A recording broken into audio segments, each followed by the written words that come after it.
Hey guys, tonight we begin with the strange and shadowy year of 536. A year so thoroughly cursed that even medieval peasants, who were not exactly strangers to misery, looked around and said, yeah, something's definitely wrong. So before you get comfortable, take a moment to like the video and subscribe. But only if you genuinely enjoy what I do here. And let me know in the comments where you're tuning in from and what time it is for you. It's always fascinating to see who's joining us from around the world. Now, dim the lights, maybe turn on a fan for that soft background hum, and let's ease into tonight's journey together. Let's set the scene. It's the early 6th century. You're a merchant, a monk, or possibly just someone hoping your turnip harvest doesn't fail again. Life isn't exactly glamorous, but it's predictable. The seasons come and go, the sun rises, does its job, and you complain about it like usual. Then 536 hits, and suddenly the sun doesn't. At first, it's subtle. A few grey mornings, a sky that just seems a bit off. People squint, farmers mumble. Someone makes a joke about the gods oversleeping, but the clouds don't clear. The light stays dim. Days pass. Weeks. The sun continues its half-hearted routine, like it's doing the bare minimum to not get fired. Across Europe and Asia, something is clearly wrong, and not in the rain ruined my toga kind of way. The Byzantine historian Procopius, not known for dramatics, wrote that the sun gave forth its light without brightness. That's historian speak for, this is deeply unsettling and we are all going to die. Other chroniclers describe a dry fog that blanketed the world. Not smoke, not mist, just a weird, lingering greyness that refused to go away. It didn't blow off with the wind. It didn't rain. It just hovered there, like the planet itself was trying to send a vague atmospheric warning and no one was picking up. The result? A year that didn't behave. Crops failed to ripen. Trees stopped growing. Birds migrated in circles. And humans, being humans, tried to explain it. Some said it was divine punishment. Others blamed sorcery, eclipses, or the sins of their neighbours. One guy probably blamed it on a goat. History never wrote his name down, but you know he was there. Meanwhile, the average person, the villager, the farmer, the overworked scribe, just had to live through it. No sun meant colder weather, less food, more confusion, and absolutely no idea how long this cosmic prank was going to last. 536 didn't start with a bang. It started with silence, a weird sky, a creeping sense of dread, and the unmistakable feeling that something was broken. And spoiler, it was just getting started. So, the sun is up, technically, but it's not really participating. It's 536, and across the world, people are looking at the sky like it owes them an explanation. What once was a reliable, bright, mildly judgmental sun has now been replaced with a pale, low-effort disk that looks like it's calling in sick. You'd get more warmth and enthusiasm from a dying candle.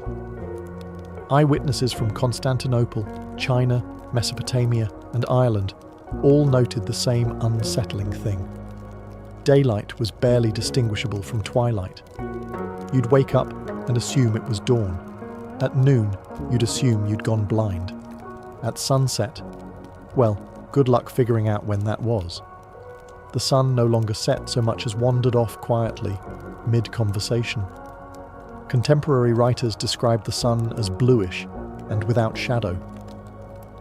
Now, if you're wondering what kind of sun casts no shadows, congratulations. You're asking the same question every terrified 6th century human was asking, right before they panic-prayed into their stew bowl.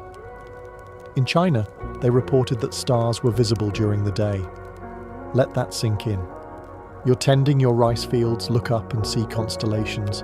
That's not weather. That's the sky soft resetting. And it wasn't just dim, it was also cold. With sunlight filtered out by something mysterious and inconvenient, temperatures dropped. Not in a pleasant hot cocoa kind of way. More in the your spring crops think it's January and your toes have stopped cooperating kind of way. It's worth noting that the people of 536 had no concept of atmospheric science. They had no clue what a volcano was doing thousands of miles away. All they knew was that the sun had stopped doing its job. And when your crops, warmth, and general will to live rely on that job, it becomes a bit of a crisis. Naturally, people looked for explanations. The religious saw divine punishment. The astrologers blamed ominous planetary alignments. Local leaders probably blamed foreigners, bad omens, and that one guy in the village who always seemed a bit off. Whatever the explanation, one thing was clear. The sun had stopped trying. And when the main character of the sky calls it quits, you know things are about to get dramatically worse. At some point in 536, people started realizing it wasn't just the sun being moody. The entire atmosphere had decided to act weird. Across continents, reports came in of a strange phenomenon. A lingering, dry fog that didn't behave like any normal weather. It wasn't mist. Mist clears. It wasn't smoke. Smoke smells like something's on fire. This fog just was. Like a vague, damp ghost following everyone around, ruining visibility and morale in equal measure. Procopius, the ever-grim Byzantine historian, described the sun as emitting light without brightness, and claimed this ghost fog hung over the world for a whole year. That's 12 months of not seeing the sky properly, not knowing what time it is, not knowing what season it is, and wondering whether this is just what life looks like now. In the east, Chinese sources noted yellow dust falling from the sky, and, in an extra dash of surrealism, summer snow. Imagine waking up in July to find your crops frosted over and your chickens very, very confused. Ireland's annals speak of a failure of bread, which is poetic code for mass starvation, and also deeply Irish. You know things are grim when the bread is the first to abandon you. So where was this fog coming from? We now believe it was the aftermath of a volcanic eruption, or possibly more than one. Think of it as nature's version of someone blowing out birthday candles with way too much enthusiasm and ruining the entire party. Ash and sulfate aerosols got blasted high into the stratosphere, where they hung out for months, reflecting sunlight, blocking warmth, and making sure your winter jacket became a year-round fashion statement. Of course, the people of the 6th century didn't know any of this. All they knew was that the world had become dim, cold, and vaguely cursed. Crops wouldn't grow. Rivers slowed. Entire regions stopped receiving rainfall. Livestock began dying off, or just walking into the fog out of existential dread. Probably. And just when people started getting used to this new Twilight Zone reality, nature decided to spice things up by throwing in a bonus pandemic. Because what's better than fog that won't leave? A plague that follows it.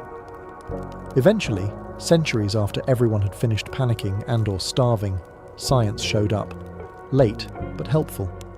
Historians and climate scientists, armed with ice cores and radiocarbon dating, asked, what made the sky go full Gothic in 536? The answer? Volcanoes. Specifically, a big one, possibly 2, maybe even 3, because when the Earth throws a tantrum, it really commits. The leading suspect is an eruption in Iceland, a massive one. Imagine the Earth saying, I'm tired, and then violently ejecting a few billion tons of ash into the stratosphere. That ash hangs out like a clingy X, blocks sunlight, and sends global temperatures tumbling. Greenland ice cores show a sharp spike in sulfur from that year. Basically, a frozen receipt proving the planet had an explosive outburst. Antarctica's ice tells a similar story, which is impressive considering it was minding its own business 10,000 miles away. But here's where it gets spicy. The first eruption may not have been alone. Evidence suggests a second eruption followed in 540, and possibly another in 547. That's right. This wasn't a one-time disaster. It was a trilogy, and not a fun one. The Volcanoes of Doom, Part 1, 2, and 3. Now featuring extended hunger scenes and bonus plague. Ash and sulfate aerosols from these eruptions spread across the globe, reflecting sunlight and dropping global temperatures. Think of it as Earth's way of applying a thick layer of SPF 5000 to the entire planet, just without the sunscreen smell. In places like Mesopotamia, this meant failed harvests and economic collapse. In China, snowfall in summer. In Europe, grain prices skyrocketed, and not in the cool stock market way. More in the your neighbour just sold his goat for a sack of mouldy oats kind of way. And just to be clear, nobody in 536 knew what a volcano was. They didn't connect the dim sun to some mountain thousands of miles away having an existential crisis. They just looked up, saw permanent twilight, and assumed God was in a bad mood. Which, to be fair, is what it felt like. And while modern science now understands the mechanics, back then all they had were terrified priests, terrified farmers, and skies that looked like the world had forgotten to wake up. So the sun's on strike, the sky looks like it needs therapy, and nobody knows what season it is anymore. Welcome to 536, now with bonus hypothermia. Thanks to our ash-spewing volcanic villains, Earth entered what scientists now call a volcanic winter. That sounds cool, until you realise it wasn't metaphorical. Global temperatures dropped by up to 2.5 degrees Celsius, which, in medieval terms, is roughly equivalent to your entire food supply just died. Now, if that doesn't sound dramatic to your modern, central heated ears, try growing crops in a world where summer is colder than your ex's text replies. Wheat, barley, grapes, they all just sat there in the dirt like, yeah, no. This wasn't a short-term cold snap either. Tree ring data from all over the world, Ireland, Scandinavia, North America, Asia, shows stunted growth across the board. Trees weren't flourishing. They were surviving, barely. And if the trees were struggling, you can imagine what that meant for the people trying to eat things that grow on them. Frosts arrived earlier. Snow lingered longer. Spring became a rumour. And farmers? Farmers had to pretend they knew what they were doing while watching entire fields fail like poorly planned medieval group projects. In China, records describe yellow dust falling like snow, and in Korea, people wrote of summer frosts. In Europe, summer didn't come at all, or if it did, it showed up drunk and left early. Meanwhile, animals weren't cooperating either. Herds thinned out. Some died, some migrated, some simply refused to breed, which, fair enough. What followed was a perfect storm of failing crops, starving communities, and the growing suspicion that the world was ending.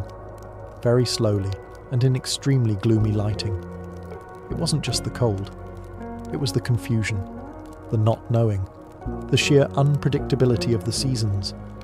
People had calendars and festivals and planting schedules, and none of them made sense anymore. You might plant in April, only to watch frost kill everything in May. By June, you're eating pine bark stew and pretending it's soup. So yes, the world got colder. But the real chill was the creeping dread that the warmth might never return. By the time the sun had faded and the temperatures had dropped, it was clear something else was dying too. Hope and wheat.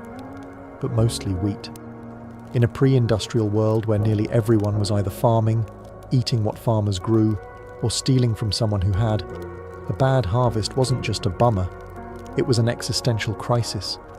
And in 536, it wasn't just one bad harvest. It was one after another, until people forgot what full stomachs felt like. Crops didn't stand a chance. With sunlight at a medieval minimum and cold air sneaking in like a disapproving in-law, fields across Europe and Asia simply stopped cooperating. Barley barely sprouted. Wheat gave up halfway. Grapes? Forget it.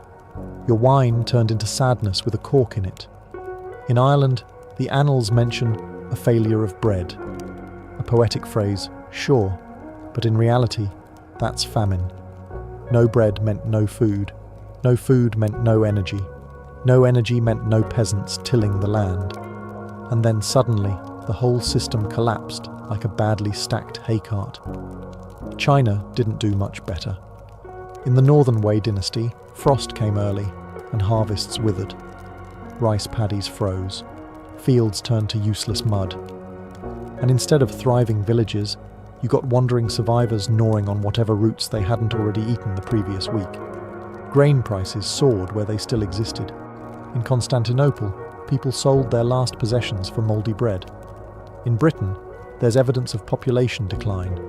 In India, monsoon cycles were disrupted.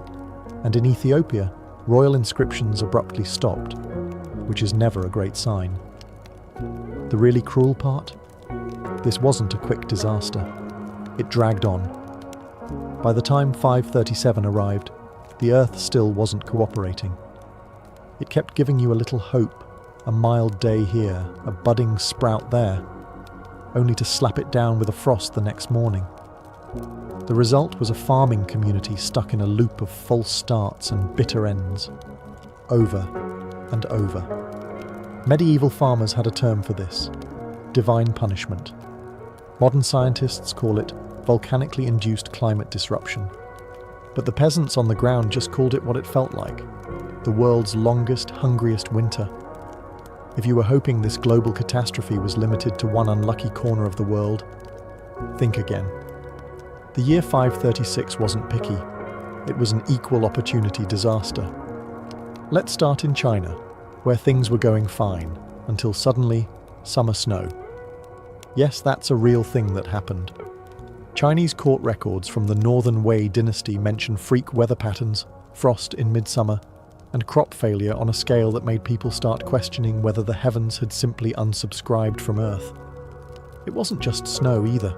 There were dust storms, droughts, and yellow mist. Basically, nature threw its entire special effects budget at Northern Asia. The emperor tried sending offerings to heaven. The heavens did not respond, probably ghosted him. The result? Starvation, famine, rebellions.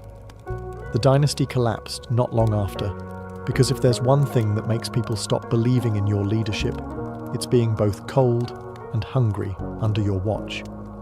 Meanwhile, across the world in Ireland, the monks were scribbling grim little notes in their annals, things like failure of bread from the 12th year to the 15th, which, in medieval monk speak, is like screaming into a pillow. That phrase, failure of bread, sounds poetic. It also means no wheat, no oats, and no porridge, which for the Irish of the time meant they were one bad harvest away from eating moss and whatever didn't run away fast enough. Famine swept through communities. Livestock died or were eaten prematurely. Trade slowed. Villages shrank. And remember, this is an era when there were no food banks, no emergency grain shipments, and no helpful online recipes for how to make a meal from a turnip and regret. Even the weather seemed to mock them. Days were short, grey and cold. The sun came out like it had better things to do. And people began turning once again to religion, superstition, or blaming their neighbours, whichever felt more satisfying that week. This wasn't a regional weather event. It was a global catastrophe dressed as a really long, overcast day. From the mountains of China to the bogs of Ireland, people experienced the same terrifying thought: what if the world doesn't come back from this? While China froze and Ireland starved, Scandinavia just vanished. Not in a dramatic, dragon-riding fireball sort of way. No, this was much more unsettling. Scandinavia didn't go out with a bang. It just slowly dimmed the lights and left the party without saying goodbye.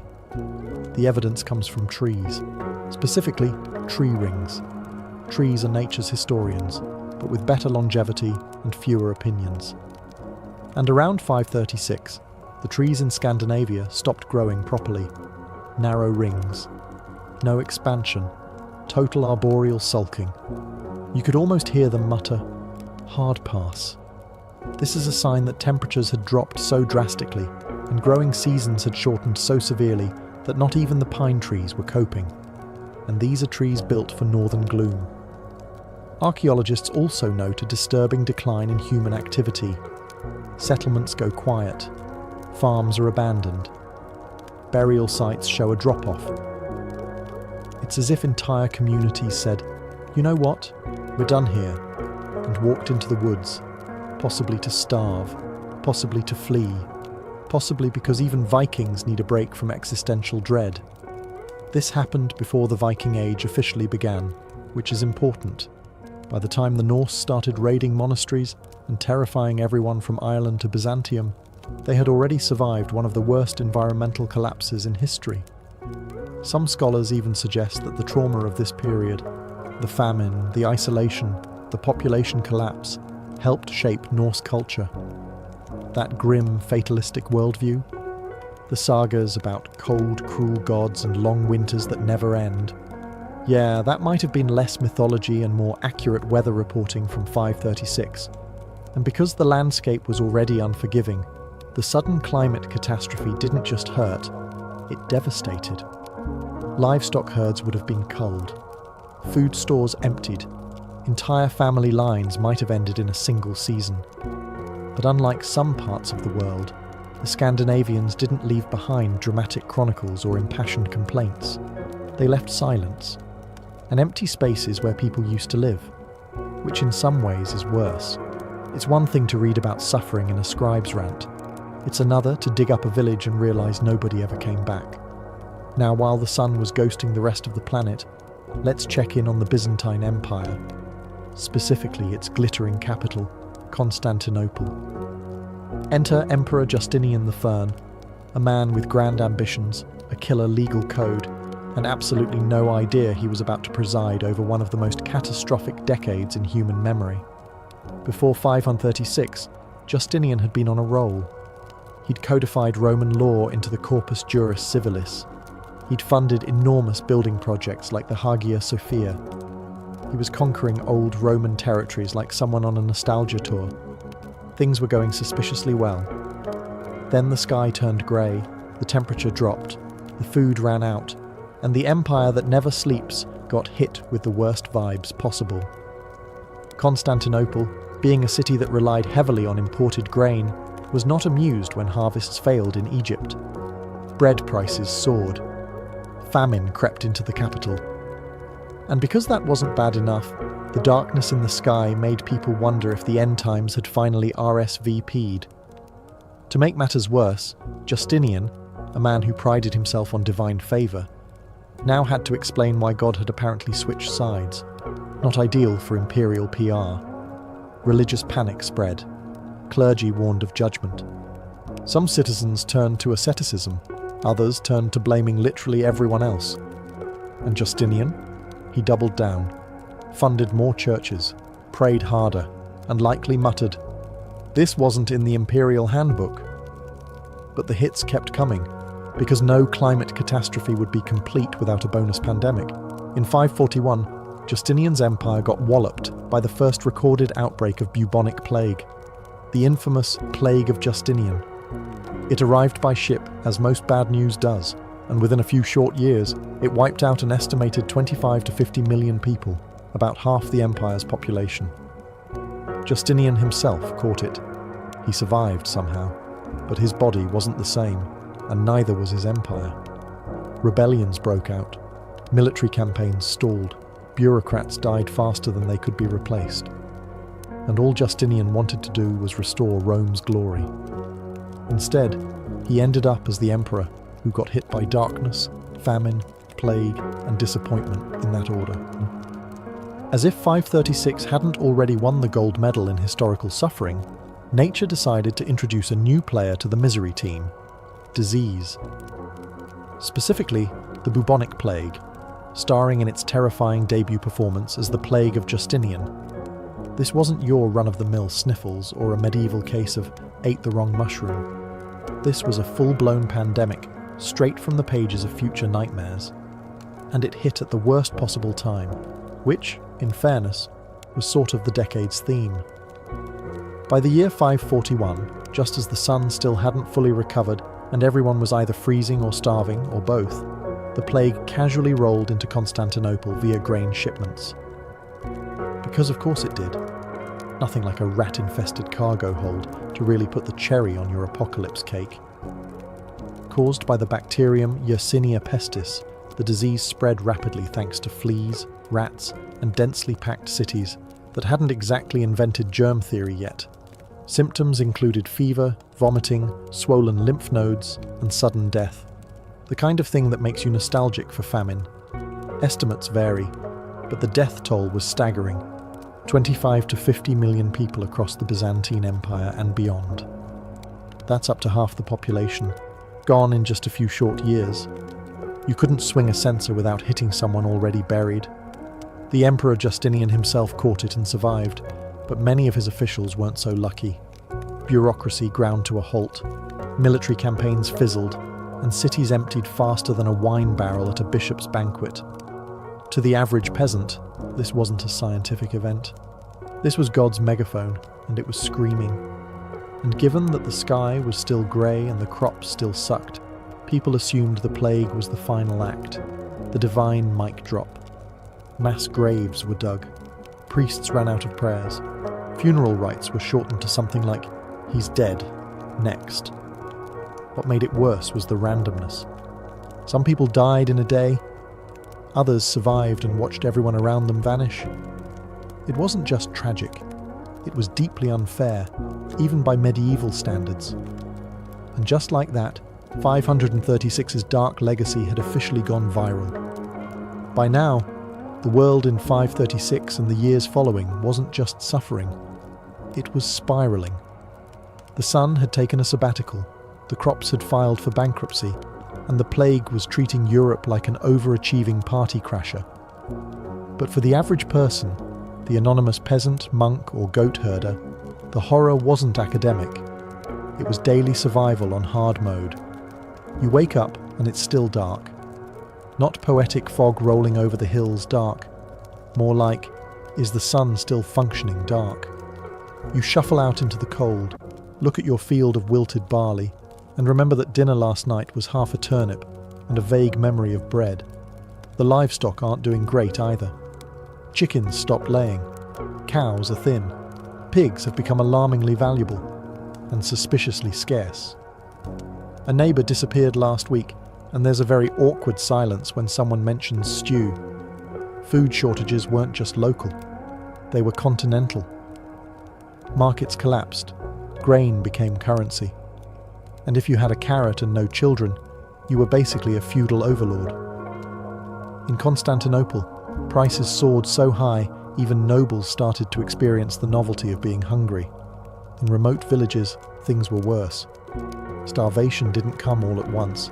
It came slowly, cruelly, and with zero interest in fairness.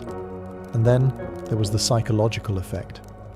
With no sunlight to mark the days properly, time itself became vague. Was it morning, evening, Wednesday? Nobody really knew. They just kept working, praying, and hoping the sky would eventually apologize. Spoiler, it didn't. The clergy preached repentance. The nobles hoarded food. And the common folk? They stared at the grey sky and wondered if this was just what life was now. A long, cold, dimly lit episode of suffering, punctuated by the occasional rat. Hope became a luxury. Most people were just trying not to be the next funeral. In fact, if you had managed to stay alive through crop failure, plague, freezing weather, and general existential dread, congratulations. You were now qualified to be described as a survivor, which in 536 meant malnourished, traumatized, and still squinting at the horizon for a sun that wasn't coming back. After years of famine, plague, and eternal twilight, society began to do what societies do best under pressure: fall apart in slow motion while insisting everything is fine. It wasn't just about hunger anymore. The social fabric, already more burlap than silk, began to fray. Hierarchies broke down, labour systems collapsed, and people started behaving less like a community and more like contestants in a very bleak survival game. Local governments, if they hadn't fled or died of plague, struggled to maintain order. Coinage lost value. Trade routes dried up. And justice. Let's just say if you stole a loaf of bread, you either got a sermon or a sword, depending on how recently the local magistrate had eaten. The aristocracy didn't come out of this looking great. Many hoarded food. Some tried to raise taxes. Yes, during a famine, which was either brave or suicidal, depending on the peasant to pitchfork ratio. Others simply fled their estates and left the serfs to figure things out on their own. Spoiler, they did not.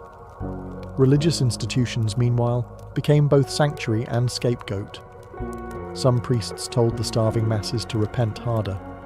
Others tried to help, handing out what meagre stores they had. And then there were those who decided this was the perfect time to proclaim the apocalypse and start a new sect in the woods. Moral boundaries blurred. Theft became common. Violence rose. If someone in your village had food, they were suddenly both very popular and very nervous. And remember, there was no central news, no plague tracker app, no reliable updates from distant cities, just rumours of divine punishment, of demons, of sunlight returning in distant lands, or of entire regions wiped off the map. People fled cities, villages disappeared, entire regions depopulated, and with no one left to maintain roads, fields, or temples, even the landscape began to unravel. Civilization didn't collapse with fire and glory, it just quietly thinned out, like someone erasing a painting with a wet cloth. The historians of the time weren't writing about politics anymore. They were writing about how the sky still hadn't turned blue. In short, the world didn't end. It just lost track of itself. Eventually, after years of death, darkness, and what must have felt like a very elaborate divine prank, the world began to recover, not with a bang, not with sunshine breaking through the clouds in a cinematic crescendo. No. More like a tired sigh and a few patches of sunlight that didn't feel like a cruel joke. By the early 540s, the mysterious ash veil began to dissipate. The sun, as if returning from a poorly explained vacation, started shining again, tentatively, like it wasn't sure it was welcome. Crops slowly began to grow again. Not well, mind you, but they grew. Farmers started planting with hope instead of pure desperation, and when something green poked out of the dirt, they didn't immediately cry from despair, just mild disbelief. In Constantinople, grain prices finally stabilized. Bread, once a sacred artifact, became edible again. The empire limped forward, patching holes in its economy and pretending everything had been part of the plan. In rural villages, new generations were born, ones that didn't remember the sunless years, and those who had survived. They aged with the expressions of people who had seen too much weather and not enough soup. Culturally, the trauma left a mark. Some scholars believe the doomy tone of later medieval apocalyptic literature had roots in these years, because once you've lived through famine, plague, social collapse, and fog that won't go away, it's hard to write cheerful poetry about springtime again. The population across Europe and Asia remained significantly reduced. Entire settlements had vanished, and rebuilding wasn't just about houses. It was about relearning how to live like humans again instead of cold, hungry ghosts. And even as normalcy returned, people lived with a kind of existential caution, like the planet might turn off the sun again just to see what happens. The Byzantine Empire staggered back to its feet. China's dynasties reshuffled and adapted. Scandinavia re-emerged, and eventually those Norsemen would sail out and become everyone else's problem. But in the background of all that, a collective, quiet relief that the worst might, just might, be over. For most of history, year 536 remained a confusing entry in the "something really bad happened" file. Ancient writers knew it was awful. Medieval chroniclers muttered about darkness and famine, but nobody had any idea why the sun had ghosted humanity, unless you counted "God is mad" or "demons ate the sky" as explanations. It wasn't until the 20th century, when humanity developed the ability to drill into ice instead of just falling through it, that the mystery started to crack. Enter the ice cores, long cylinders of ancient frozen layers pulled from Greenland and Antarctica, like the Earth's extremely passive-aggressive memory sticks. Within those layers, spikes in sulfur and ash, right around 536 AD, as well as two more in 540 and 547, which led scientists to a conclusion the medieval world never saw coming: volcanoes. Massive ones, probably multiple. At first, researchers thought it was a big eruption in Iceland. Then they considered volcanoes in Central America. Then Indonesia. Or maybe Alaska. Basically, the planet coughed, and scientists are still arguing about which lung it came from. But the result was the same. Ash blasted into the stratosphere, where it spread across the globe, reflecting sunlight and lowering temperatures for years. Nature's version of dimming the lights and forgetting where the switch is. This insight changed how we understand climate disasters. It wasn't divine punishment. It was geophysics with terrible timing. What's fascinating is how modern science didn't just solve a mystery, it reframed history. Suddenly, the famines, plagues, and collapses of the 6th century weren't isolated events. They were connected. One massive natural event, or possibly 3 in a row, triggered a cascade of suffering that spanned continents. Even more sobering, it could happen again. Volcanoes don't care about your Wi-Fi or your global supply chains. They'll do what they did in 536, block out the sun and watch us panic. But at least now we'd understand why our tomatoes are dying. Still, knowing the cause doesn't change what people went through. For them, the sky went dark, the food ran out, and nobody had answers. It just took science 1,500 years to say, oh yeah, that was definitely the volcano. There have been bad years in history, plenty of them. 1347 had the Black Death. 1914 kicked off a world war. 2020, well, let's not open that can of face masks. But 536 AD still holds a special ice-crusted place in the top 10 most unpleasant human experiences list. It wasn't just bad. It was comprehensively miserable. A multi-year disaster combo platter with extra doom on the side. What makes 536 so haunting isn't just the volcanic winter, the famine, the plague, or the population collapse. It's the fact that all these things happened together, in a pre-modern world already balancing precariously on mud and superstition. Imagine surviving 1 year of near-permanent twilight, food shortages and existential sermons. Then imagine year 2 shows up with a fresh volcanic eruption and a helpful reminder that you still haven't seen the sun.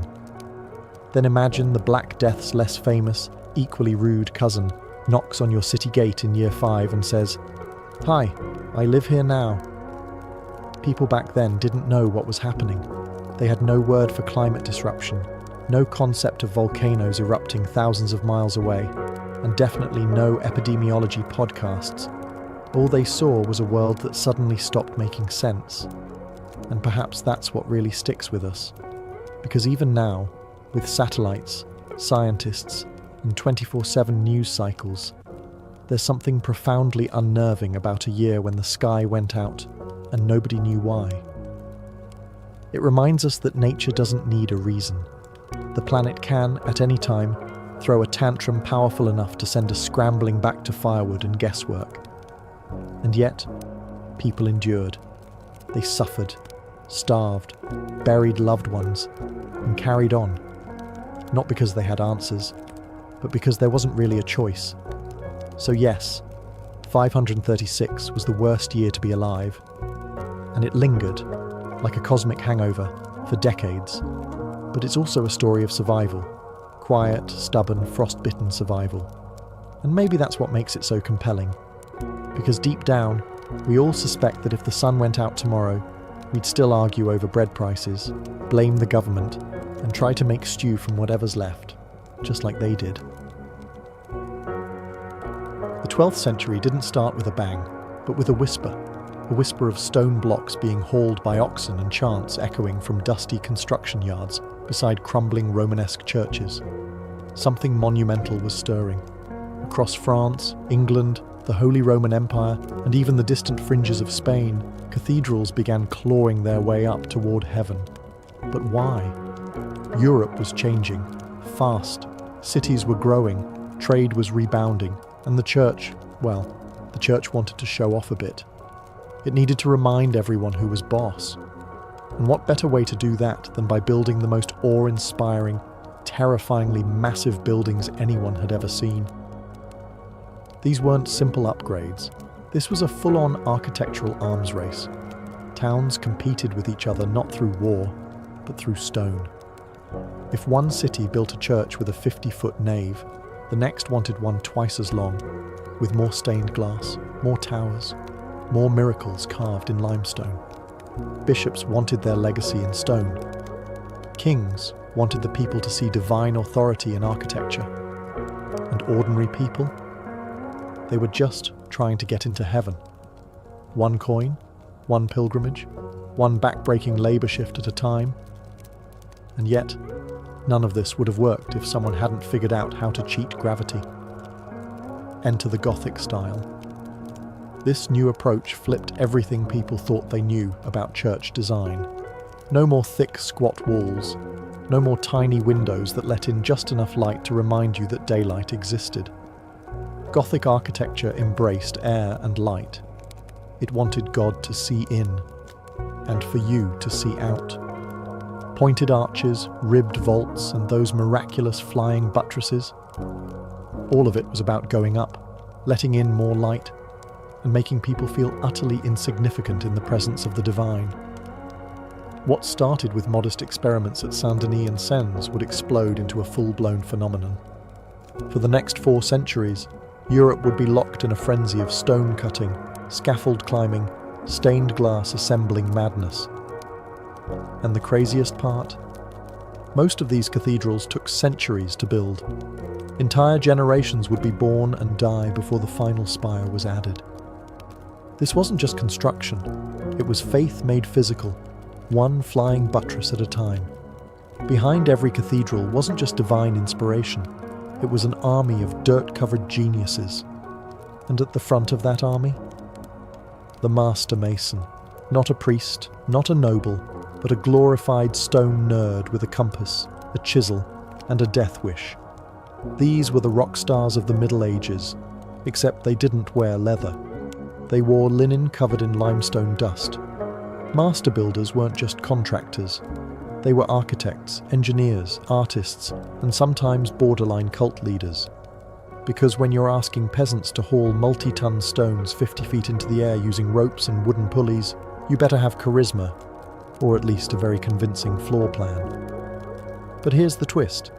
Most of these men weren't nobles. They rose through the guild system, beginning as lowly apprentices, sweeping floors and fetching tools. Then they became journeymen, travelling from site to site, cathedral to cathedral, picking up secrets like Pokemon cards. Only after decades of experience, and possibly losing a few toes, would one be trusted with the title of master. And the math, terrifying. Without calculators or modern geometry textbooks, these builders figured out how to distribute weight from ceilings the height of a redwood tree, across vaults, down columns, and out through flying buttresses. If they got it wrong, entire sections could collapse, and often did. There were collapses in Beauvais, in Lincoln, even parts of Cologne. Each disaster became a lesson for the next project. But for every failure, there was a marvel. The precision in places like Reims or Amiens Cathedral is enough to make modern engineers sweat. These men calculated angles by eye, with strings and chalk, creating load-bearing marvels that still stand centuries later.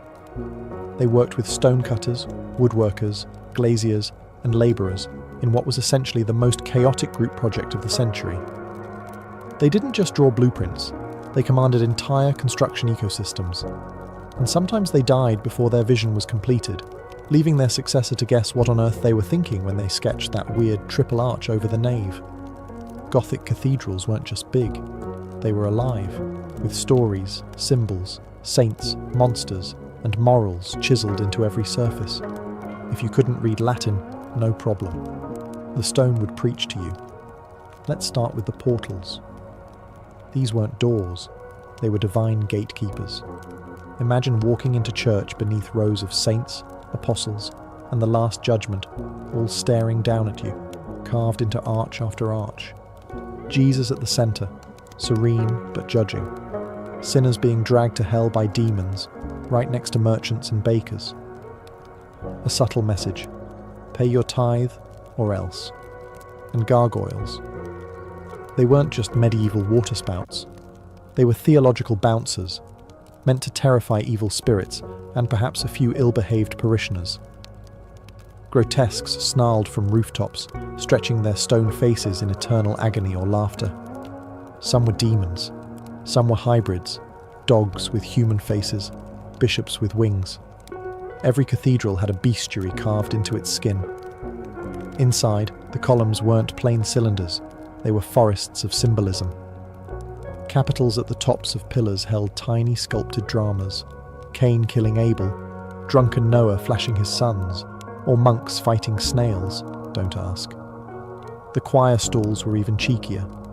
Hidden in the woodwork were carvings of flatulent peasants, lusty monks, and animals doing very unholy things. But it wasn't all jokes and damnation. The stonework was also a Bible in 3D. From the creation to the Passion of Christ, from Old Testament kings to obscure local saints, every inch taught a lesson. These cathedrals were theology textbooks for the illiterate, monumental sermons frozen in limestone. And the artisans? They worked in secret. Most didn't sign their names. Their reward wasn't fame, it was faith, though occasionally one would sneak in a signature. A tiny self-portrait perhaps, or a carved insult aimed at a rival mason 2 levels below. The stone told stories, but also served as propaganda. Kings, bishops, and local patrons often demanded their own faces appear beside saints. Political rivals were turned into demons. Enemies of the church found themselves eternally boiling in bas-relief hells. Step inside a Gothic cathedral and the first thing you'd notice, after your neck started to ache from looking up, was the light. Not just sunlight, but coloured light. Divine light. Light that told stories and made you feel like you'd walked into another world entirely. Welcome to the age of stained glass. In the Gothic mind, light wasn't just illumination, it was theology. God was light. And the cathedral was supposed to be a taste of heaven on earth, so of course it needed windows that glowed with celestial fire. The windows were massive, especially compared to their Romanesque predecessors. And they weren't just decoration, they were epic murals in glass. The rose windows of Chartres and Notre Dame, they're basically round, radiant comic books. You'd see the creation of the world in one panel, Noah's Ark in another, and a full genealogy of Christ squeezed into a kaleidoscope of red and blue. Every pane had meaning. Red stood for blood and martyrdom, blue for the Virgin Mary, gold for divine light, green for rebirth. Each piece was hand-cut, painted with fine lines of iron oxide, then fired in a kiln. The result? Glass that could outlast kingdoms. These weren't solo projects either.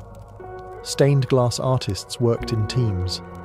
Designers, colorists, painters, glass cutters, all orchestrated like a medieval film studio. And the funding? Often crowdsourced. Local guilds would sponsor entire windows, sometimes sneaking in a self-serving panel at the bottom. This window donated by the fishmongers. May their herring always be fresh. The effect on worshippers? Pure awe. Imagine you're a peasant from a village where your biggest excitement is the yearly pig slaughter. Then you walk into Chartres and boom, walls of light, saints beaming down in ruby and sapphire, halos blazing brighter than the sun. It was like stepping into the New Jerusalem.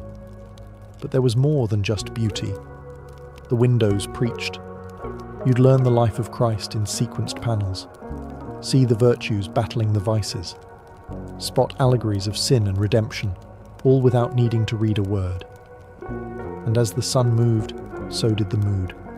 Morning brought golden warmth. Midday filled the nave with holy fire. At dusk, the windows flickered like dying embers, reminding everyone that light, like life, was fleeting. To the average medieval villager, flying buttresses probably looked like architectural witchcraft. Big stone arms launching out from the cathedral's walls, connected to piers that didn't even touch the building. Madness. But to the master builders, these strange limbs were the secret weapon of the Gothic Revolution. Here's the problem they had to solve. Gothic cathedrals were tall, insanely tall. Their ceilings reached 100 feet or more. And those towering ribbed vaults? They pushed tons of weight outward, not just down. If you didn't support that sideways thrust, your fancy church would become a very expensive pile of rubble. Enter the flying buttress, a structural cheat code. Instead of building thick, heavy walls like the Romanesque churches, Gothic architects wanted walls full of windows. And since windows are basically architectural holes, they needed something else to hold the building up. That something else was the flying buttress, an external arch that caught the outward force of the ceiling and channeled it safely into a distant pier. The result? Interior walls could be thin, open, and filled with glorious stained glass. But these weren't just functional bones. They became part of the cathedral's aesthetic. Builders sculpted them, decorated them with pinnacles and crockets, even turned them into miniature stone forests. Look at Notre Dame of Paris or Amiens Cathedral, and you'll see these buttresses marching like Gothic soldiers around the apse. Each one was a mathematical triumph. They had to be placed precisely, angled correctly, and balanced with the exact amount of counterweight. Too weak and they'd snap under pressure. Too strong and they'd crush the nave. It was a medieval Goldilocks problem, except the porridge was tons of granite, and failure meant disaster. Of course, not every experiment went well. Beauvais Cathedral famously overreached. It aimed to be the tallest of them all, but despite flying buttresses and reinforcements, parts of it collapsed. Several times.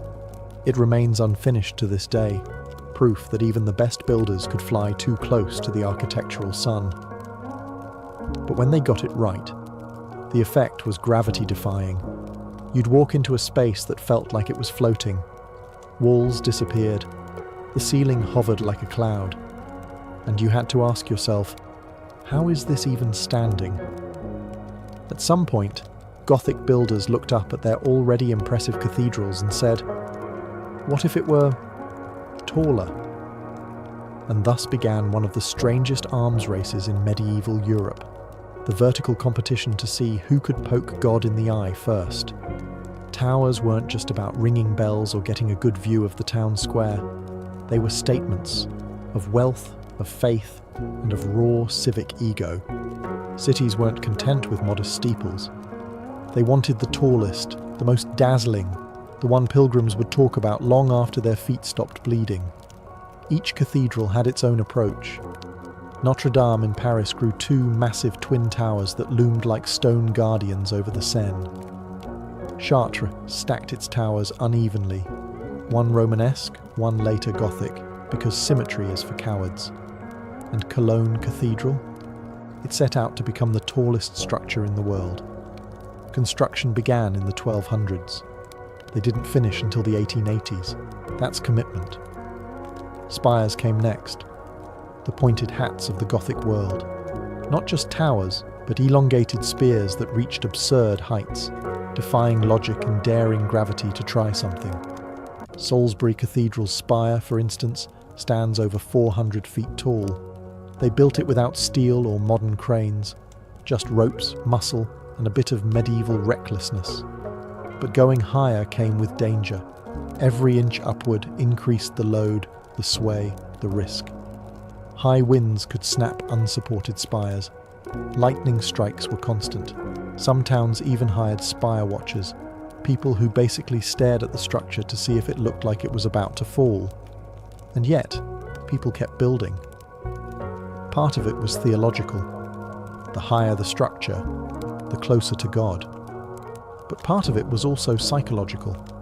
These were skyline wars. If your neighbour city had a taller spire, you were basically admitting their faith and purse was bigger. Unacceptable. The result? A jagged forest of stone erupting across Europe. These towers weren't just for looking pretty. They held bells the size of wagons, clock mechanisms, even relics. Some doubled as watchtowers or defensive platforms. Others just existed to impress, intimidate, or occasionally terrify. Gothic towers didn't whisper heaven. They screamed it. But for all the power and ambition in stone, the real heartbeat of a cathedral lay somewhere else, in the human drama of those who built, worshipped, and sometimes died within them. Beneath every towering cathedral was a foundation of bone, figuratively and sometimes literally. These monuments to faith weren't built by angels or saints. They were built by muddy-booted, callous-handed humans, stonecutters, carpenters, glaziers, blacksmiths, and a small army of anonymous labourers who got none of the glory and all of the back pain. Let's start with the masons. They weren't just stone stackers, they were craftsmen who turned quarried rock into load-bearing poetry. A master mason might have designed the cathedral, but it was the ordinary journeymen and apprentices who did the carving, chiselling and hauling. Every block had to fit perfectly, no margin for error. A mistake could mean collapse. Then there were the carpenters. They didn't just build scaffolding, they built machines. Giant treadwheel cranes powered by men walking like hamsters. Movable platforms, precision wood forms for pouring mortar. The wooden framework inside a vault or arch had to be exact, or the whole thing would cave in the second they removed it. No pressure. And let's not forget the mortar mixers, the rope makers, the water haulers, and the guys who had to climb to the very top of a spire to install that one final stone. All for a few coins a week, and the privilege of not dying on the job. Many labourers lived on site, in makeshift villages that grew up around cathedral grounds. These camps had their own rules, their own food stalls, and likely more than a few taverns. Accidents were frequent. Tools slipped, stones cracked. Sometimes entire scaffolds gave way. Injuries were often fatal, and workers simply replaced. But why did they do it? For some, it was steady work in a world with few options. For others, it was a way to serve God, to be part of something eternal. And for the few literate or ambitious ones, it was a path to guild membership, even social mobility. Most never saw their work completed. A cathedral could take 100 years or more. One mason might carve a corner of a doorframe, knowing that his grandson would finish the opposite side. That was the rhythm of cathedral building. Long, grueling, generational. You didn't build for yourself. You built for eternity. And though we don't know their names, their fingerprints are still there, in the stones, in the glass, in the weightless arches that somehow still stand. You've seen the outside. You've marvelled at the spires and light-drenched glass. But what was it for? Step inside a Gothic cathedral in its prime, and it wasn't just a building. It was a cosmic stage, and the Mass was the main performance. The day began at dawn, when monks or canons would chant the first of 7 daily prayers. If you were a peasant, you didn't come for those. You came on Sundays, feast days, or when the bells rang loud enough to remind you that salvation might be at stake. The Mass wasn't a quiet affair. It was sensory overload. Incense clouded the air. Bells rang at key moments. Latin chants echoed off the stone, reverberating through the vaulted ceilings. You might not understand a word of it, but that wasn't the point. You were witnessing the divine, not attending a lecture. And then there were the relics. Nearly every cathedral had one. A saint's finger, a splinter of the true cross, a vial of holy tears, some real, most creatively acquired. These weren't just curiosities. They were spiritual powerhouses. Pilgrims travelled hundreds of miles to see them, touch them, or be near them. And where pilgrims went, money followed. Relics meant prestige, donations, and a booming souvenir market. Special events turned the cathedral into full-blown theatre. Think of coronations, royal weddings, funerals, or Easter masses with choirs stacked in balconies, organs roaring, and bishops in gold-threaded vestments processing down the nave. It was holy pageantry, designed to awe and overwhelm. But it wasn't all grand occasions. Cathedrals were everyday spaces too. They served as meeting halls, schools, law courts, even shelters during storms. Merchants sometimes set up stalls outside. Townspeople gathered on steps. Children probably played tag in the cloisters when no one was looking. There was tension, of course. Not everyone was welcome equally. Women were often relegated to the back. The poor might get free bread, but were rarely heard. And the clergy? They lived in their own world, strictly hierarchical, well-fed, and occasionally more corrupt than holy. Still, the cathedral was the heart of the city, a place where heaven met earth, where time moved differently, and where stone and ritual wove together to remind everyone of their place in the grand, divine order. By the late 1500s, the Gothic cathedral, once the crown jewel of Christendom, was becoming a relic of its own. The world was changing, and those majestic towers and stained glass sermons were suddenly out of step with the times. The Renaissance had arrived, and with it came a new obsession: classical antiquity. Architects and patrons now looked to ancient Rome for inspiration. They wanted symmetry, domes and clean lines, not flying buttresses and forests of pointed arches. To the Renaissance mind, Gothic architecture wasn't divine, it was barbaric. They even called it Gothic as an insult, after the Goths who had sacked Rome centuries earlier. But it wasn't just aesthetics. The Protestant Reformation shook the very foundation cathedrals stood on. Reformers like Martin Luther railed against the Church's extravagance and its obsession with relics, rituals, and indulgences. All things cathedrals had come to embody. In many Protestant regions, cathedrals were stripped of their treasures. Stained glass was smashed, statues decapitated, altars whitewashed. The light that once danced across sacred scenes now fell on bare walls. Meanwhile, Catholic regions doubled down. The Counter-Reformation led to Baroque renovations. Gold, marble, and theatrical flair replaced subtle Gothic mystery. The once shadowy nave became a stage of glittering drama. Some cathedrals were altered so completely that their Gothic bones vanished under layers of stucco and cherubs. And let's not forget the financial collapse. Wars, plagues, and shifting trade routes meant less money for grand projects. Many cathedrals were left unfinished. Towers stopped mid-rise. Spires became stumps. Skilled guilds dissolved. The age of master masons faded like smoke through a broken rose window. But the death of the Gothic wasn't the end of its story. In the 19th century, a Gothic revival swept across Europe. Romanticism rekindled a fascination with the medieval. Writers like Victor Hugo turned decaying cathedrals into literary stars. Restoration campaigns, some careful, others catastrophic, tried to bring back their former glory. Think Notre Dame before the fire. Think Cologne Cathedral, finally finished after centuries. Today, Gothic cathedrals still stand, some pristine, others battle-scarred. They are monuments not just to faith, but to human ambition, imagination, and the desire to touch the heavens with stone. The Gothic boom may have ended, but its echo still rings through every arch, every shadow, every beam of coloured light. By the late 13th century, the age of Crusader kingdoms in the Holy Land was crumbling into dust. The great Christian conquests, Jerusalem, Antioch, Edessa, had all fallen one by one.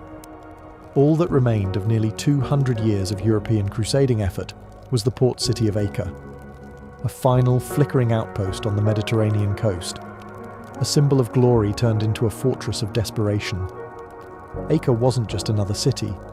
It was the Crusader capital, the beating heart of what was left of the Kingdom of Jerusalem, a place of stone walls, Gothic churches, and clashing cultures. It was packed with merchants from Genoa and Venice, warrior monks from the Templars and Hospitallers, and nobles clinging to titles long stripped of real power. But beneath the wealth and towering battlements, Acre was a powder keg. The European factions within the city spent as much time fighting each other as preparing for the inevitable siege.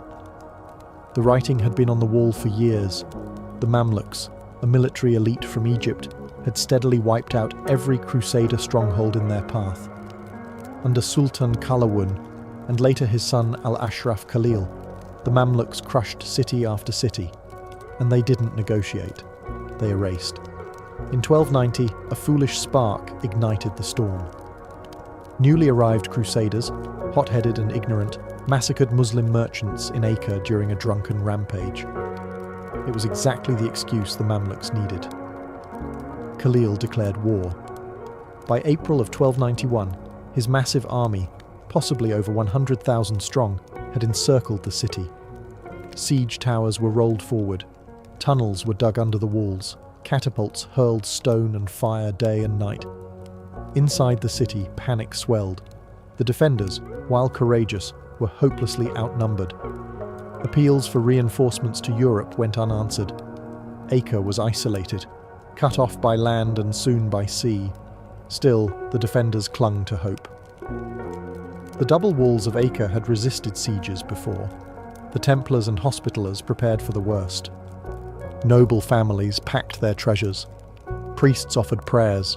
Soldiers sharpened blades that would likely never leave their sheaths. Because this wouldn't be a siege for ransom or territory. This would be the end of the Crusader presence in the Holy Land. On April 5th, 1291, the siege of Acre officially began. The Mamluk army, led by Sultan al-Ashraf Khalil, had arrived in force. Engineers, archers, elite cavalry, and enough siege equipment to flatten a city twice the size. They surrounded Acre on all sides, building massive wooden siege towers and digging trenches, while war drums thundered across the plains outside the city's great walls. The sound wasn't just for intimidation, it was a promise. No mercy. Inside Acre, the defenders stared out at a sea of tents and banners. The Mamluks were experienced and disciplined. This wasn't some ragtag force. These were the same warriors who had defeated the Mongols at Ain Jalut, destroyed Antioch, and taken Tripoli. Their track record was clear. When they came, cities burned.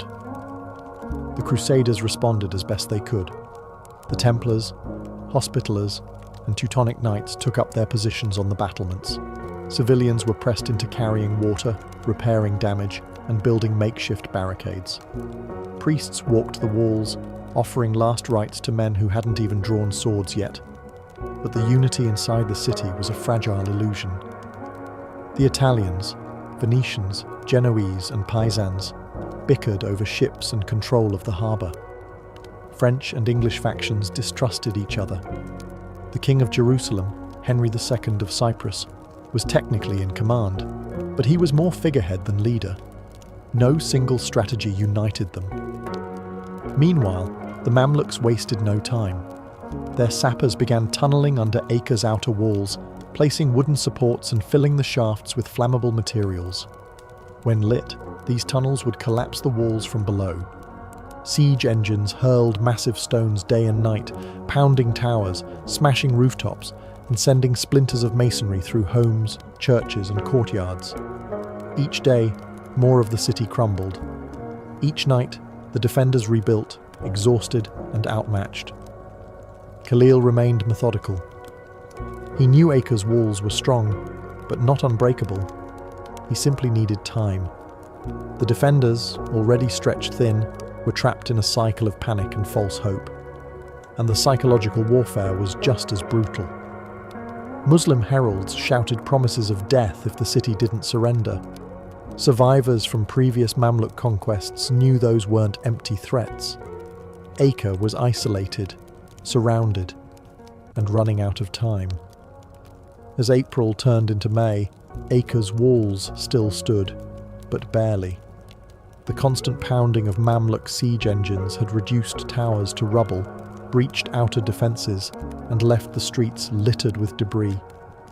The city's defenders clung to their remaining strongpoints, exhausted and outnumbered, but not yet broken. The Templars and Hospitallers led the charge, literally and figuratively. These weren't green recruits. They were veterans of brutal wars, trained for moments like this. Clad in chainmail, bearing blackened shields and blood-stained tunics, they launched counterattacks from the inner walls and towers, hoping to stall the Mamluk advance. Every sally outside the gate was a gamble. Sometimes they returned with heads, other times not at all.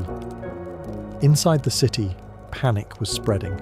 Civilians, Women, children, merchants, priests crowded the docks, praying for ships that never came. Some tried to flee, bribing sailors for space aboard merchant vessels. Others turned to the church, clinging to relics and saints, hoping for divine intervention. King Henry II of Cyprus had fled earlier, leaving behind a fractured command. Coordination among the defenders unravelled. The Genoese blamed the Pisans, who blamed the Templars, who blamed everyone else. It was a city besieged not only by the Mamluks, but by its own dysfunction. Still, there were moments of desperate heroism. One night, the Mamluks breached a small section of the wall near the accursed tower. Expecting a quick slaughter, they poured through, only to be met by a sudden countercharge led by the Hospitallers. In the chaos, swords clashed in torchlight, bodies tumbled into the surf, and for a brief moment, the Crusaders pushed them back. The breach was sealed, temporarily, but these victories were fleeting. Food supplies began to dwindle. Wells were poisoned or destroyed by falling debris. Disease crept through the refugee-packed quarters. Rats fed on the dead in the streets, and morale rotted with them. The defenders were running out of everything: men, weapons, time. Sultan Khalil, meanwhile, remained calm. His engineers dug deeper, his catapults fired higher, and his archers filled the skies with arrows. He was in no rush. He knew Acre's time was measured in days, not weeks, and the final blow was almost ready. The defenders of Acre still prayed for a miracle. On May 18th, 1291, the waiting ended. At dawn, the Mamluks launched their final assault. Siege towers rolled forward, scaling ladders were raised. Tunnels dug beneath Acre's eastern wall were packed with kindling and set ablaze. The ground trembled as fire devoured the wooden supports, and with a thunderous crack, a massive section of the wall gave way. Stone, dust, and defenders collapsing into the moat below. The horn of battle sounded, and the Mamluks surged through the breach. They poured in by the thousands. Mamluk heavy infantry, Sudanese archers, horsemen leading charges even within the crumbling city streets. The Crusaders met them with everything they had. Templar knights formed a shield wall, halberds ready. Hospitallers rallied the terrified civilians, herding them toward the docks. Priests shouted prayers over the din of clashing steel, but it wasn't enough. The defenders were too few, too tired, and too disorganized. The city that had once withstood wave after wave now cracked like old armor. Buildings burned, homes collapsed. The fighting moved from street to street, house to house, tower to tower. Every corner became a battlefield. The Genoese quarter fell first, overrun in hours. The Venetian compound held out longer, fortified like a mini fortress, but was eventually set aflame. Screams echoed from the alleys as the Mamluks advanced with ruthless precision. Those who resisted were slaughtered. Those who fled were hunted down. One of the last strongholds was the Templar fortress near the harbour. Thick walls, reinforced towers. It had been the final fallback point in case of disaster. Now, it was the last place left. Inside, women and children huddled in cellars, while knights made a final stand on the battlements. From the roof, they could see the city dying. Acre, once the pride of the Crusader kingdoms, now a furnace of smoke and blood. As night fell, the Crusader resistance collapsed. Most surviving knights fell back to the docks, hoping to escape by sea. The harbour became a desperate bottleneck. Families crammed onto overcrowded ships, shouting, crying, some leaping into the water in panic. Only a few vessels made it out before the Mamluk seized control of the port. By the end of the day, Acre was no longer a city. It was a graveyard. As the rest of Acre burned and bled, one bastion still held, the Templar fortress, a massive stone complex near the sea. Its walls had resisted Mamluk sieges before. Now it became the last shelter for hundreds of survivors, knights, women, children, and priests, all crammed into the great halls, praying the walls would hold just one day longer. The fortress was commanded by Peter de Sèvres, the Templar Marshal of Acre. He knew what was coming. He ordered the gates barred, the battlements manned, and the underground passages sealed. The knights stood shoulder to shoulder, some wounded, others barely able to lift their swords. They were not fighting to win. They were fighting to die with purpose. Outside, the Mamluks surrounded the fortress. Sultan Khalil sent envoys to negotiate a surrender. The terms were harsh: imprisonment for the knights, slavery for civilians. The Templars refused. They had no illusions about mercy. The Mamluks brought up siege engines and began their final push. Day after day, they battered the walls. But the fortress was built to withstand far worse. For over a week, the Templars held them off, firing from towers, hurling stones, pouring boiling oil on attackers who dared the ladders. Inside, conditions were dire. Food had nearly run out. The wounded groaned in the dark. Children cried. But still, they fought. One knight reportedly dragged himself to the wall with a broken leg, just to hurl a stone before collapsing. Then, on May 28th, disaster struck. The Mamluks breached the outer wall of the fortress. Fighting raged inside the courtyard. Templars, civilians, everyone capable, picked up a weapon. It was hand-to-hand combat, brutal and unrelenting. The defenders were pushed back into the inner chambers of the fortress, step by bloody step. Realizing the end had come, the Templars made a desperate decision. They collapsed part of the fortress on purpose. In a final act of defiance, they lured Mamluk troops into the lower chambers and detonated the underground armory. The explosion ripped through the walls, killing attackers and defenders alike in a storm of fire and stone. The fortress fell, but it didn't surrender. The last Crusader stronghold in the Holy Land had gone down not with submission, but with fury. Acre was lost. The dream of Christendom in the east shattered. When the smoke cleared, Acre was no longer a city. What had once been the vibrant capital of the Crusader states, bustling with markets, churches, and foreign embassies, was now a field of ash and corpses. The Mamluks had taken it all, street by street, wall by wall, and they left nothing behind but ruin. Sultan al-Ashraf Khalil didn't just want victory. He wanted erasure. He ordered the complete demolition of the city's fortifications. Every tower, every wall, every stone that had once protected the Crusaders was pulled down or shattered. The harbour was filled with rubble. The churches, some centuries old, were stripped, burned, or turned to mosques. What couldn't be reused was destroyed. The destruction was systematic. This wasn't vengeance. It was strategy. Khalil wanted to make sure Acre would never again be a foothold for Europe. Never again a landing point for crusading armies. Never again a symbol of Christian presence in the East. Those few who survived, mostly non-combatants who'd been captured, were enslaved or executed. Some noblewomen were taken into the harems of Mamluk elites. Some children were sold in markets from Cairo to Damascus. Their names vanished. Their stories ended in silence. The sea was choked with the wreckage of broken ships and bloated bodies. And the stench? It lingered for weeks, months even. News of the fall reached Europe like a slap. Panic swept through the courts of France and England. Popes wept. Preachers called for another crusade, but the willpower was gone. The last spark of crusading fervour had died with the walls of Acre. The kings of Europe had their own wars, their own dynasties to worry about. The Holy Land was lost, and they knew it. The Templars, once the elite warriors of Christendom, were shattered by the loss. They returned to Europe, bruised and aimless. Their power would never recover. In less than 2 decades, they would be dissolved entirely, accused of heresy, tortured, and executed. The fall of Acre was the beginning of their end. And for the Mamluks, Acre's conquest was a jewel in their crown. The dream of a Crusader kingdom in the Levant had finally been crushed beneath their boots.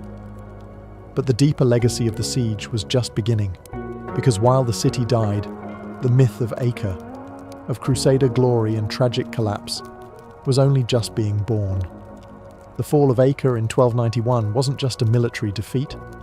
It was a historical exclamation point. For nearly 2 centuries, European powers had poured blood, treasure, and faith into the Holy Land.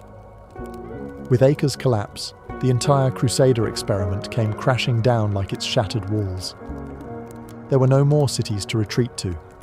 Tyre, Sidon, Beirut, once strongholds, were quickly abandoned or surrendered. The Crusader states, once mapped in bold colours across Levantine coasts, vanished almost overnight. What remained was a faint memory, scattered relics, and the few who had escaped by sea, watching the smoke rise from the horizon.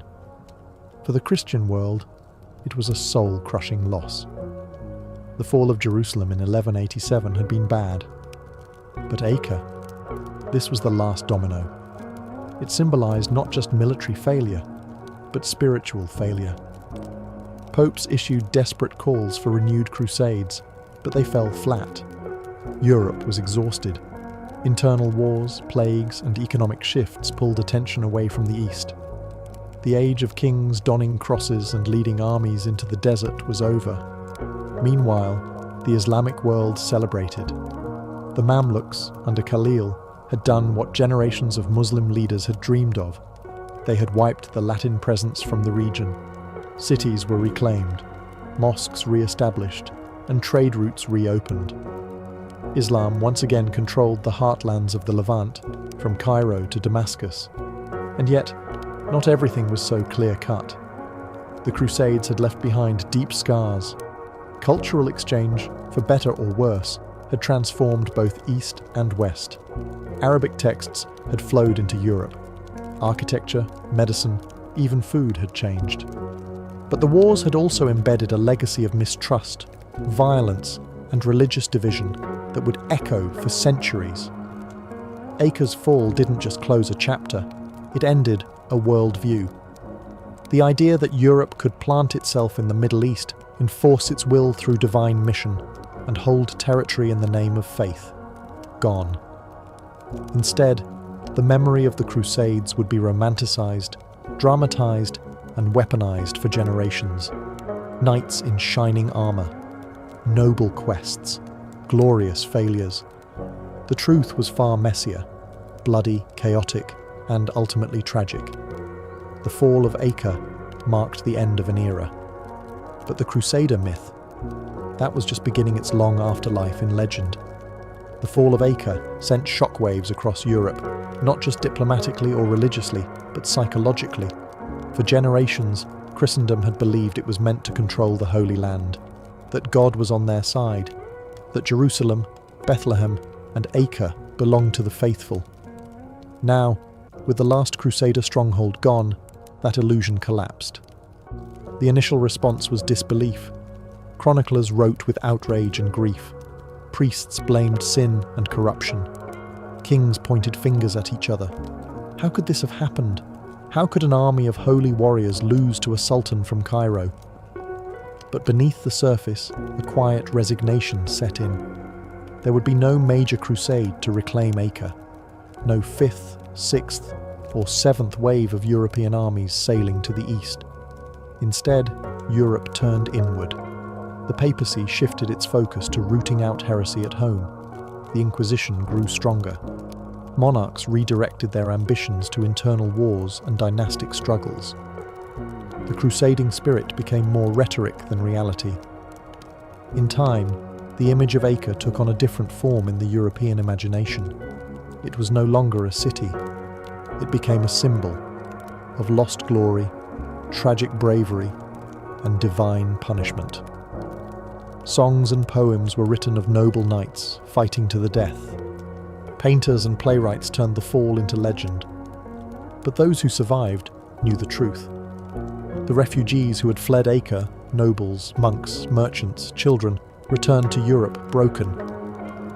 Many found no homes waiting for them. Some were taken in by monastic orders.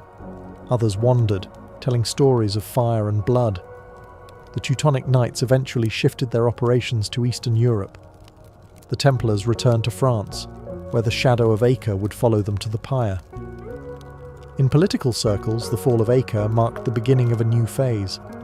Power was now rooted in land and law, not divine crusade. The era of religious conquest had reached its peak and was beginning its decline.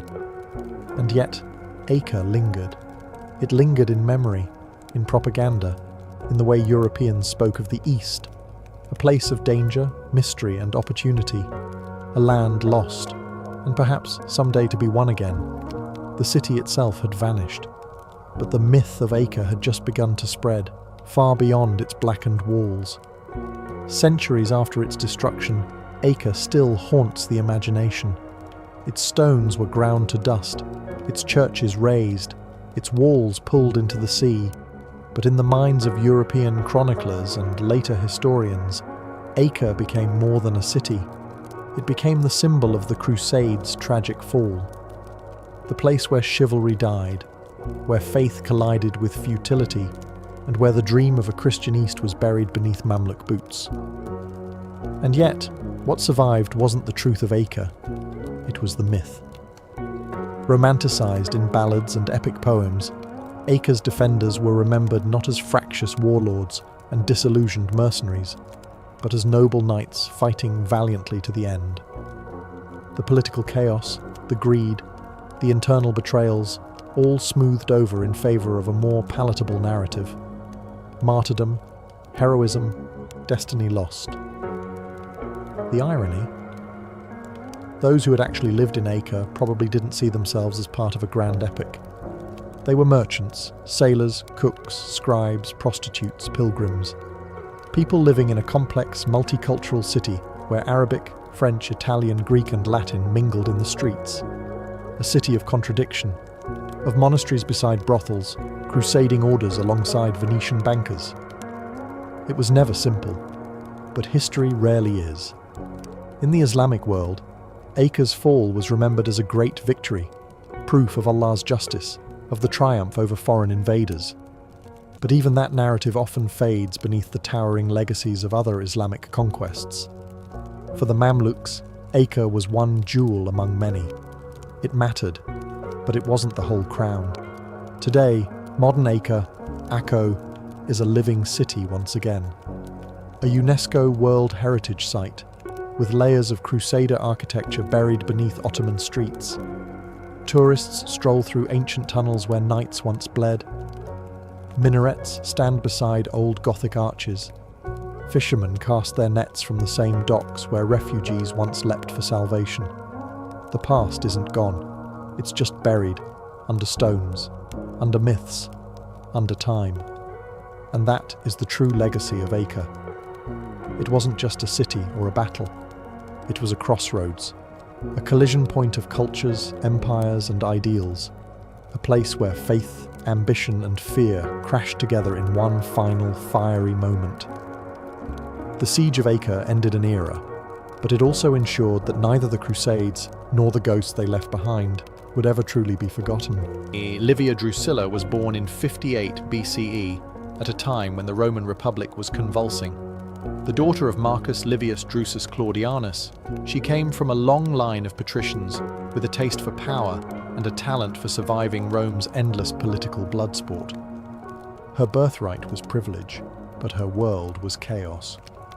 Rome in the late Republic wasn't just politically unstable, it was an open wound. Civil wars raged between power-hungry generals, alliances shattered like pottery, and assassination was practically a career move.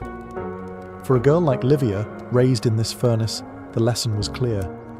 Beauty might earn attention, but intellect, loyalty and cold calculation earned survival.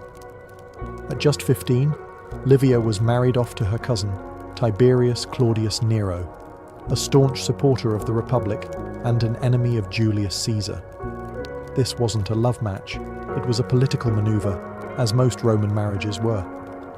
But young Livia quickly adapted to the role of Roman matron, loyal wife, mother-to-be, and quiet observer of the volatile tides around her. When Caesar was assassinated in 44 BCE, the real fireworks began. Civil war returned with a vengeance. Mark Antony and Octavian, Caesar's heir, fought to fill the vacuum. And Livia, she and her husband ended up on the losing side. Pregnant with her second child, she was forced to flee Rome, moving from one temporary refuge to another, while her husband dodged Octavian's wrath. That journey through exile, hardship, and near constant uncertainty hardened her. And when she returned to Rome under a fragile amnesty, she didn't just return as a survivor, she returned as someone to watch. That's when she met Octavian. He was 24, she was 19. Both were married. But when Octavian saw Livia, he saw something more than beauty. He saw an equal. Within months, both divorced their spouses. And in one of the most eyebrow-raising political marriages in Roman history, Octavian married Livia while she was visibly pregnant with her former husband's child. For the rest of her life, she would remain at Octavian's side. And when he became Augustus, the first emperor of Rome, Livia became more than just his wife. She became his advisor, his partner, and, some whispered, his puppeteer. When Livia married Octavian in 38 BCE, the Roman elite choked on their wine. He was a rising political star, soon to become Augustus, Rome's first emperor, and she was a pregnant, recently divorced woman. Scandalous didn't begin to cover it. But Augustus didn't care. And Livia, she knew exactly what she was doing. Unlike his previous wife, Scribonia, whom Augustus dismissed on the day their daughter was born, Livia was no emotional distraction. She was quiet, calculating, and politically shrewd.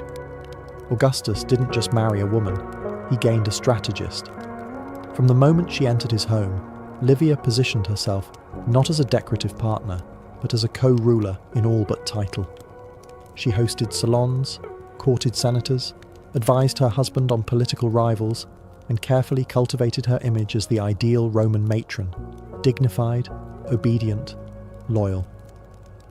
But beneath the modest stola and veiled head was a mind sharper than half the Senate combined. Though she never received the title of empress during her lifetime, there was no such formal role. Livia wielded influence from behind the curtain. She was given her own household, her own finances, and even her own bodyguard. That was unheard of for a Roman woman. But Augustus trusted her implicitly, and Livia played the long game. She didn't push for public power. She made herself indispensable instead. When Augustus was away, Livia managed his affairs. When senators plotted, she whispered counterplots. When rivals rose, they often fell, sometimes with suspicious speed. Livia's fingerprints were rarely visible, but her presence loomed behind the scenes like a quiet spectre. And perhaps most important of all, Livia never gave Augustus a son. Their marriage was childless. But rather than fade into irrelevance, she ensured her own son from her first marriage, Tiberius, stayed close to the imperial orbit. Livia wasn't interested in being queen. She wanted to found a dynasty. To outsiders, she appeared passive, graceful, pious. She attended religious ceremonies, praised Augustus in public, and lived modestly in a city obsessed with excess. But those who underestimated her did so at their peril. Because while Augustus consolidated the Roman world with legions and decrees, Livia shaped the empire in silence, with whispers, favours, and quiet erasures. The question is, just how far would she go to protect the dynasty she was building? Rumours, as we'll see, suggest she didn't stop at political advice. For all her public grace and devotion, Livia Drusilla's name has always carried a scent of suspicion. Specifically, the sharp, sweet scent of poison. As Rome transitioned from republic to empire, rivals to Augustus fell like dominoes. And though history doesn't record Livia's hand on the cup, it certainly doesn't rule it out. The most infamous accusation: that Livia systematically eliminated anyone who stood between her son, Tiberius, and the imperial throne. Let's look at the body count. Marcellus, Augustus's nephew and early favourite, dead at 19, supposedly of illness. Gaius and Lucius Caesar, Augustus's grandsons and adopted heirs, both dead young, far from home. Agrippa Posthumus, the brutish final grandson, disinherited and mysteriously murdered after Augustus's death. All inconvenient, all removed. And Livia was always near. To her defenders, these deaths were tragic coincidences. Rome was full of disease, and power games were brutal. To her critics, Livia was the Roman Lady Macbeth, working quietly, removing pawns, and setting the board so only her son remained standing. Ancient gossip, especially from writers like Tacitus and Cassius Dio, leaned into this narrative. They painted Livia as cool, cunning, and ruthlessly maternal. They suggested she was the real architect of the imperial succession, not Augustus. In some versions, she even doctored Augustus's will or concealed his death long enough to secure a smooth transfer of power. But it's important to separate smoke from fire. There's no hard evidence Livia poisoned anyone. No confession, no trial. Her alleged victims died far from Rome in ambiguous circumstances. The Roman elite loved a good conspiracy, especially when powerful women were involved. Still, the pattern is convenient. Too many rivals dead. Too many inheritances redirected. Too many murmurs in the dark. Even Augustus, who loved and trusted Livia deeply, once joked that she was more concerned with the empire than with his health. It may have been said in jest, but like most Roman jokes, it carried a dagger underneath. Whether Livia truly slipped poison into cups or simply outmaneuvered her enemies with charm and strategy, the result was the same. One by one, the path to power cleared. And as the years passed, it became undeniable. Livia wasn't just building a dynasty. She was eliminating the competition. Tiberius was no golden boy. He lacked the charm of Marcellus, the popularity of Gaius and Lucius, or the legacy of Julius Caesar. He was awkward, cold, and deeply introverted, a man better suited for brooding alone on a cliff in Rhodes than standing at the head of the Roman Empire. And yet, thanks to Livia, Tiberius became emperor. Livia's mission to elevate her son wasn't easy. Augustus didn't trust him. Tiberius had a military mind but little love for politics. He was known for his moodiness, his disappearances, and his very public retirement from Roman life in 6 BCE, a sulky middle finger to both Augustus and Livia. But Livia was relentless. She orchestrated his return. Slowly, methodically, she eliminated rivals and wore down Augustus's resistance. With each imperial disappointment, Marcellus's early death, Lucius's sudden illness, Gaius's failed eastern expedition, Tiberius looked more and more like the least worst option. Eventually, Augustus adopted him formally as son and successor. It wasn't love, it was resignation. And when Augustus died in 14 CE, the empire passed to Tiberius. It should have been Livia's moment of triumph, her son on the throne, her legacy secure. But power did strange things to Tiberius. Once in power, he grew even colder. Paranoid, suspicious. He left the city for long stretches, ruled through letters, and delegated power to the monstrous Sejanus. He resented the Senate, the people, and increasingly, his own mother. Livia, for her part, tried to maintain influence. She expected to be treated as Augustus had once treated her, as an advisor, a partner.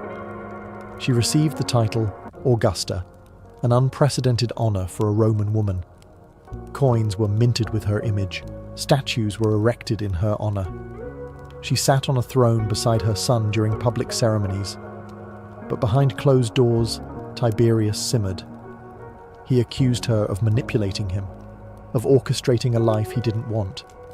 He reportedly refused to consult her, and, most scandalously, he didn't attend her funeral when she died in 29 CE, leaving her corpse unburied for days, in a final public insult to the woman who had given him everything.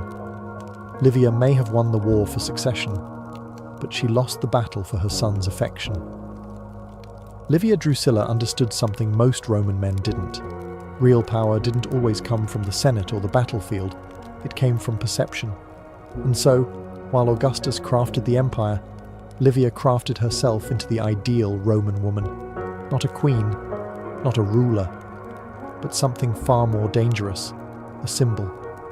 She dressed plainly, in traditional stola and veil, never flaunting jewels or gold. Her hair was styled in the severe, modest fashion of Rome's matronly past. Publicly, she praised simplicity, virtue, and piety.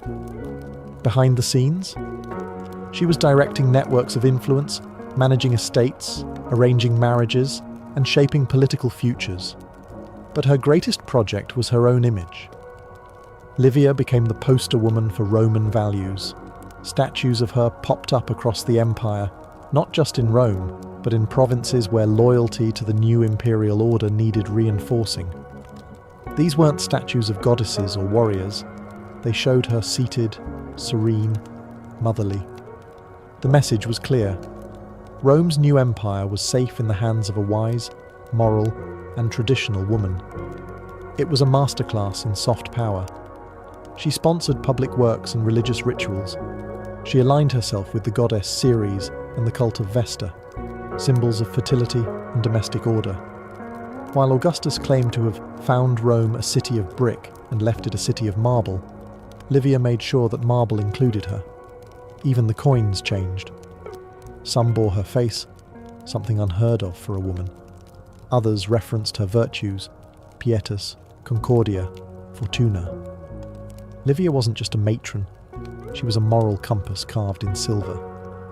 This wasn't vanity, it was insurance. In a male-dominated world where women could be discarded at a whim, Livia embedded herself into Rome's political DNA. She wasn't an accessory to power, she was part of the machine, and Augustus played along. He mentioned her in his will. He left her a third of his fortune. He even adopted her into the Julian family posthumously, giving her the name Julia Augusta. A political move, yes, but also a recognition of her role in building the empire. Through image, through patience, and through ruthless charm, Livia turned herself into something new. A Roman woman too powerful to ignore, too revered to remove, and too intelligent to underestimate. When you look at the mess that was the Julio-Claudian dynasty, madmen, monsters, and megalomaniacs, you'd never guess it was built by a soft-spoken woman in a stola. But Livia Drusilla wasn't just Rome's first lady, she was its dynastic engineer. Her long game began with her own son, Tiberius. She cleared the board for him, but her ambitions didn't stop there. Her grandchildren, great-grandchildren, and stepchildren all were woven into a spider's web of alliances, betrothals, and strategic placements. This wasn't family planning. This was imperial architecture. She arranged the marriage between her granddaughter Livilla and Drusus the Younger, her own grandson. Another granddaughter, Julia the Younger, was tied to Lucius Aemilius Paulus, a senator. Every move was a brick laid in the imperial foundation. But Livia wasn't just playing matchmaker. She was reinforcing bloodlines, consolidating loyalty, and keeping potential enemies under her watchful gaze. Even Germanicus, the wildly popular general and adopted son of Tiberius, had Livia's fingerprints on his ascent. He married Agrippina the Elder, Augustus's granddaughter. The union united Julian and Claudian lines, a symbolic and strategic triumph. Of course, dynasties built on politics and paranoia rarely stay clean. Infighting erupted. Accusations of treason, adultery, and ambition flared among the imperial heirs. And many historians believe Livia had a hand in steering or manipulating the chaos. If someone had to be exiled, discredited, or quietly vanished to preserve the dynasty's core, so be it. And the irony? The Julio-Claudian line would spiral into madness. After Tiberius came Caligula, Germanicus's son and one of history's most infamous tyrants. Then came Claudius, her great-nephew, and awkwardly, her grandson-in-law. Then Nero, who was descended from both Livia's bloodline and her political plans. By the time Nero fiddled while Rome burned, Livia's family tree looked more like a bonfire. But make no mistake, every branch of that tree had been shaped by Livia. She didn't live to see the dynasty crumble, but she built its bones. While Augustus ruled an empire of marble and legions, Livia ruled a quieter empire, one of blood, marriage, and manipulation. Every emperor for the next half-century could trace his legitimacy back to her. In the history of dynasties, she wasn't just a link in the chain, she forged the chain. Livia Drusilla lived long. Too long, if you asked her son Tiberius. She had survived Julius Caesar's assassination, the fall of the Republic, a dozen rival heirs, and the transition into empire. She outlived Augustus, outmaneuvered her enemies, and turned her family into gods. But in her final years, she found herself in an increasingly bitter standoff with the very man she had sacrificed everything to empower, Tiberius. Their relationship was never warm, but as emperor, Tiberius grew colder still. He resented her influence, her lingering presence in court, her continued efforts to advise, and, perhaps, control him. And Livia, having spent decades guiding an empire, was not about to quietly retire to her villa. The court became tense. Tiberius began retreating from Rome altogether, withdrawing to Capri in self-imposed exile. He left governance in the hands of Sejanus, his ambitious and ruthless Praetorian prefect. Livia remained in Rome, surrounded by statues, honours, and the eerie quiet of being revered but no longer needed.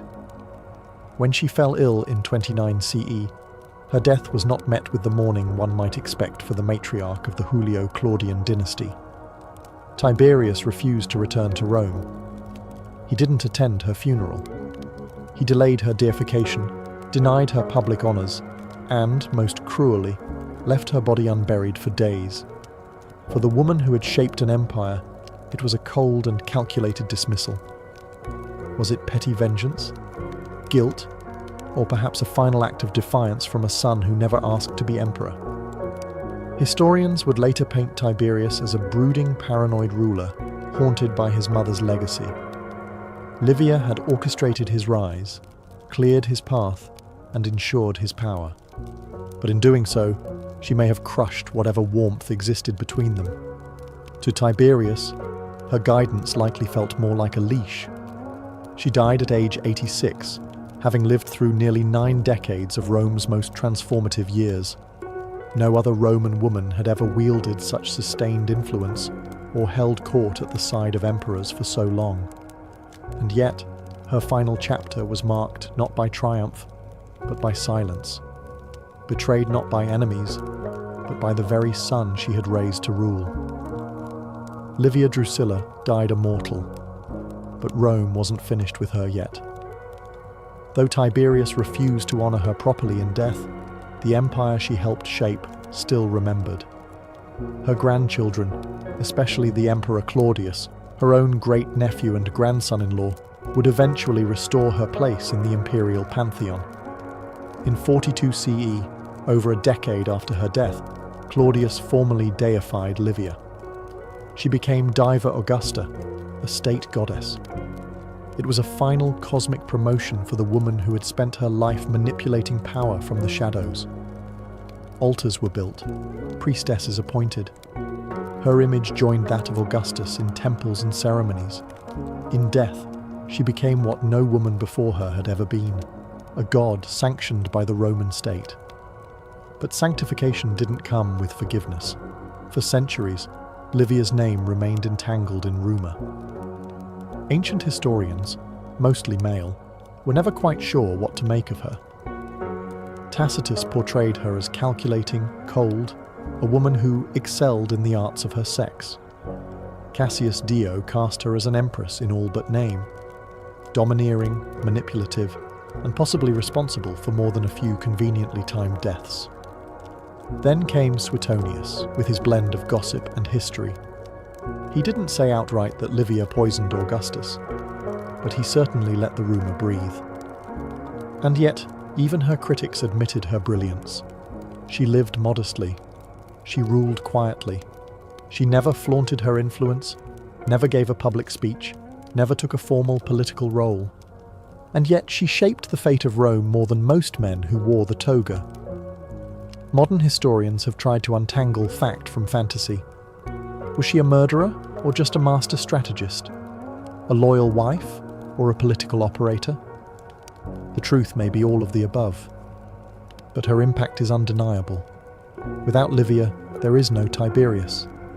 Without Tiberius, there is no Julio-Claudian dynasty. Her hand guided the empire's first steps, her lineage ruled its first century, and her myth haunted its historians for 2 millennia. In a city of emperors, conquerors, and demigods, Livia did what no woman had ever done. She ruled Rome from the shadows and ascended to the heavens, not by sword or speech, but by survival. In the end, Livia Drusilla's story isn't just about palaces, poisons, or statues. It's about how one woman navigated the sharpest political landscape in history without ever raising a sword, or even her voice.